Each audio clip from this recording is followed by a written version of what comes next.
Hi friends, welcome back to my channel computer জ্ঞান অভয়।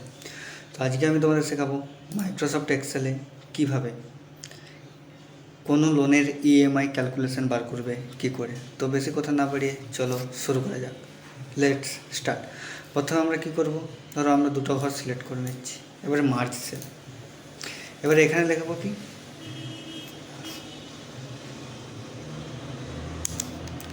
EMI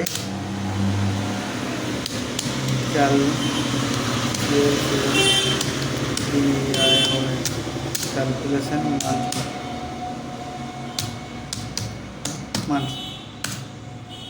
monthly.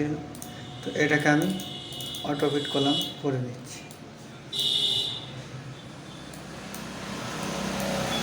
এবার এটাকে মাঝে বস করে দিচ্ছি, বোল্ড করে নিচ্ছি এবং বড় করে নিচ্ছি। প্রথমে কি না, লোন অ্যামাউন্ট প্রথমে আমরা লিখতে হবে। ধরো আমি লোন নিচ্ছি একটা, তো লোন অ্যামাউন্টের পরে হচ্ছে কি না, রেট অফ ইন্টারেস্ট।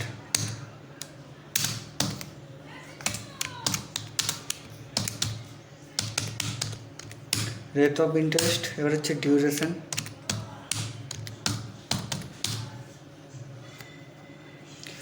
ডিউরেশনের পরে হচ্ছে কি মান্থলি ইনস্টলমেন্ট।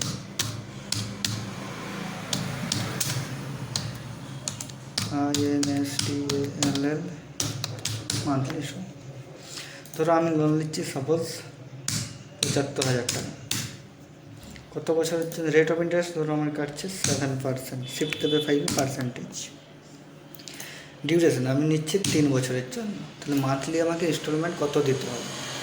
এখানে সূত্র কি না, সমান minus PMT first bracket shift 9 হচ্ছে রেট অফ ইন্টারেস্ট ভাগের চিহ্ন দিয়ে 12 কমা ডিউরেশনে 3 বছরের জন্য গণিত 12 কমা লোন অ্যামাউন্ট কত দিয়েছি না 75 ব্র্যাকেট ক্লোজ। তাহলে আমাকে মান্থলি ইনস্টলমেন্ট দিতে হবে 2,315 টাকা 78 পয়সা। এবার পুরোটাকে আমি বর্ডার দিয়ে দিচ্ছি, এখানে যে অল বর্ডার হয়ে গেল। ইএমআই ক্যালকুলেশন আমি হাইলাইট কালার করে দিচ্ছি।